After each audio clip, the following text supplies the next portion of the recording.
Hello and welcome to this review, just like the thumbnail says, of the second audiobook in the Broken Empire series by Mark Lawrence. This one is King of Thorns. It's specifically the audiobook, which is narrated absolutely brilliantly by Joe Jaimeson. He's got the right accent, he's got the good intonation. This is one of the very few audiobooks where I listen to the narrator and I think he's doing a better job of making the story come alive than my own imagination could. Pretty rare. So, King of Thorns, second book. The wow factor was immense. So when I started this book, as soon as I could get it from the library after I'd finished Prince of Thorns, and I adored Prince of Thorns. There's a video out there somewhere, I'll try to link it below. When I was approaching King of Thorns, I kept trying to make my expectations stay low. This is a second book, right? Second book slump is a real thing, and it's happened to me in so many books, and I feel like it happens more in epic fantasy than anywhere else. So, got King of Thorns, started on it, and it was every bit as good as the first. How often does that happen? Second book as good as the first. I was really impressed. So I hadn't heard of Mark Lawrence specifically. It was somewhere there in BookTube universe. Someone was doing a review for a different book of his that triggered me to get Prince of Thorns out of the library. I used to read a lot of fantasy, especially epic fantasy, but after a while I got into this sort of mode, and I've talked to other people who read a lot who do the same. They all seem a bit samey, and I'm not saying that they weren't great. Some of them were great books. Abercrombie, Abercrombie, a few other ones. I'd read and enjoyed them, but especially after Robin Hobb's Assassin, a lot of other books just seemed to be ticking the boxes. I'd be reading along, and instead of being fully invested in the story, I'd be going, oh yeah, they're doing this thing that I've read in all these other books. Or you'd have this intense emotional experience for this character, and you're going, oh yeah, this is a self-exploration, boy-to-man type story. Your brain's just falling into this cadence of something you've done too often before. And I didn't love it. So I hadn't read a lot of epic fantasy for a long time. When I saw this YouTube review, I thought, yeah, I'll try Mark Lawrence. I'd heard the name, of course, like Abercrombie, like dozens of other epic fantasies out there that everyone's heard about because they're out there. I hadn't really felt any particular urge to revisit the genre, though. Prince of Thorns, amazing. King of Thorns, I don't know how it managed to be as good or better, but it really was. I enjoyed every second of this audiobook until around about the last third. In the last third, we reached this slump where... So probably this review won't mean a lot to you if you don't know the series, and a bit later... Actually, no. Just assume if you haven't read this one, there's going to be spoilers from now on, because I'm not going to pay any attention to modifying my spoilers. If you have read Prince of Thorn, absolutely go into King of Thorns with no doubt at all that it's going to be every bit as good as the first one, nay, even better. Have no hesitation. Go ahead, read it, then come back. So, if you have read it, you'll know that towards the end you get this back and forth. You've got a bit of a series from Jorg of Ancraft, now King of Ravna, and a little bit from Catherine Abscoran from the pages of her diary. So there's this back and forth. In the last third of this book, I felt there was a slump. I didn't know exactly what was happening with Jorg, but I wasn't particularly impressed. And I became incredibly impatient at some point, both with Jorg and Catherine, and I was thoroughly sick of the antagonist. What's his name? That guy, the dream witch, the sorcerer. Can't remember his name. he was becoming too much of the opposite of a Deus Ex Machina. It's like everything comes back to this guy. He's all powerful. He can get into everyone's brain. He's doing all these things. Every time York thinks of anything, it's always been motivated by him, all the way through. And I was just getting too much of this. What's his name? Can't even remember his name. That's pretty bad. But hang on, I'm going to see if I can find.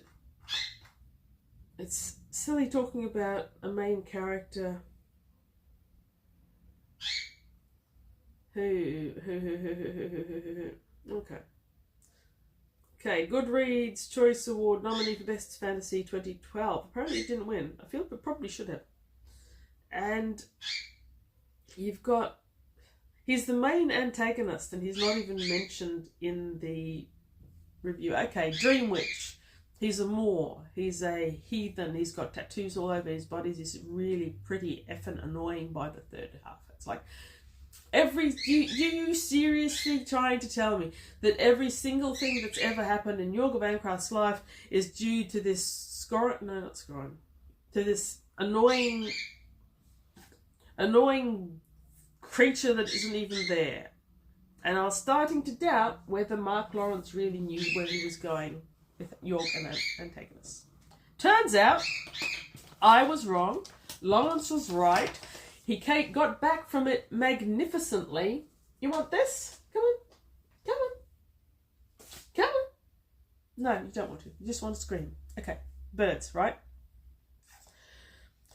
He had a plan and it worked brilliantly. So even that short slump when I was a little bit annoyed and a little bit grumbly, it came back so brilliantly. Jorg in the first book, Prince of Thorns, is your thoroughly unlikable. He is brutal, he is violent, he is completely amoral. There's nothing to admire or like in his character.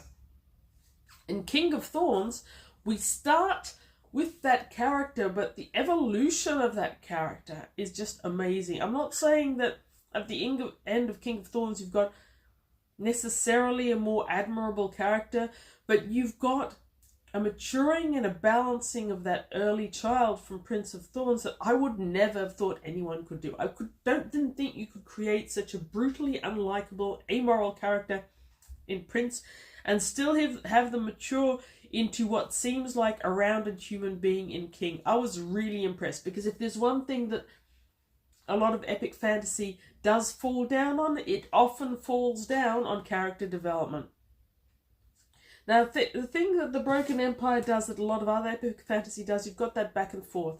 So, in King of Thorns, you've got now, where Jorg is 18 and about to enter a major battle, and he's king of the kingdom that he took away from...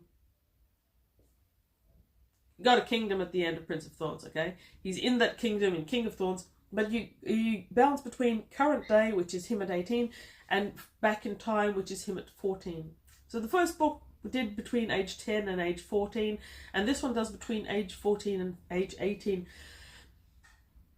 I generally don't love back and forth in time novels, but in this series it works brilliantly, because you've got a lot of story, and the balance between the 14-year-old and the 18-year-old is really showing interesting development of the story.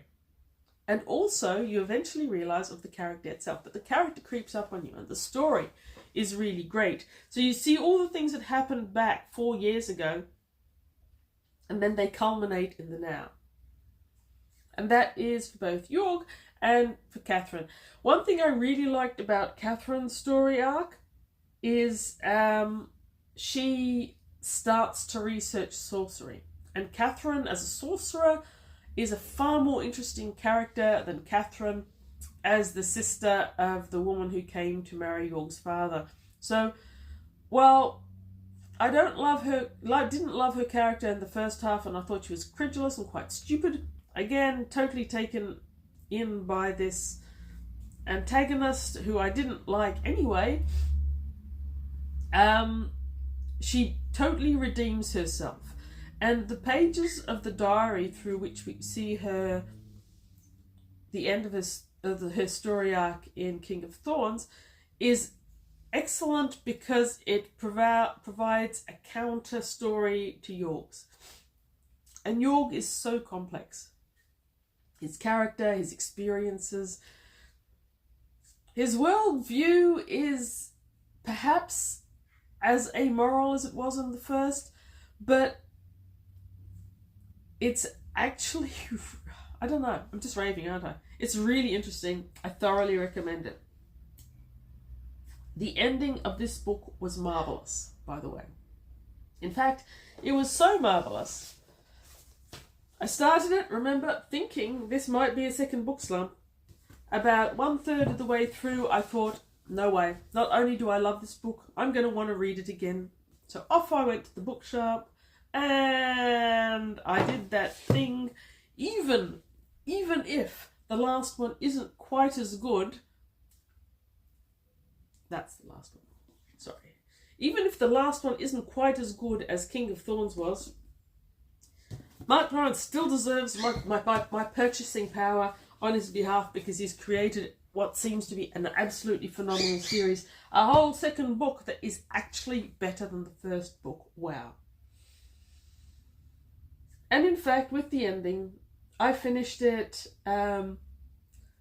yesterday afternoon, and I'm reviewing it now because I had to go back and listen to the last 3 chapters again. They were so good. I needed them again. And I'm also very glad that I've got the actual paperbacks, because now that I've got Joe Jaimeson's words and voice and tones and intonations in my head, I want to read them for myself. I read it as an audio. In audio, you miss different things to what you miss if you're reading in paperback form. However, I'm still hoping to find Emperor of Thorns as an audio, because, yeah, the narration is so good. It is incredibly violent and it is incredibly nasty. It's not for everyone. But it is thoroughly enjoyable. Another thing that I really liked in King of Thorns was we were starting to see more of the technology. In Prince of Thorns, it's indicated to us that we are in a future world where there's been nuclear holocaust and the broken empires, a whole heap of empires, of kingdoms that have arisen in the post-apocalyptic scenario. There doesn't seem to be a lot of radiation poisoning, but there were a couple of places in Prince of Thorns indicating that. There's a whole heap of technology strewn around the broken empire that comes from pre-breaking, and in King of Thorns that comes especially to the fore with another computer recording. There's an actual pistol at one stage. There's more technology in this one. I imagine there's going to be even more technology in Emperor of Thorns. I hope so, because it's blended in perfectly well. It doesn't take away from the essential sword and sorcery type fantasy land, but it adds an extra spice, and it adds an extra level that doesn't need explaining. If you're going to explain the magic system of the universe with the dream magic and the fire magic and the King of the Dead magic, then you can add in something from our world. No one has to explain to a modern reader what a cult is. That's fine. So I really like that balance. And I really enjoyed your ongoing statement, and I suppose it's almost a philosophy. It's like he wants to win. He wants to win whatever game's afoot, but he keeps on reiterating that just because he wants to win doesn't mean he's going to play by your rules. And in fact, because he wants to win, he's not going to. It's his constant refrain. You thought I was going to play by your rules? No, this is my rule. Bang. There's so much about that final duel that is amazing, and if you've read it, you know what I'm talking about. If you haven't read it, what are you waiting for? Go out and start reading right now.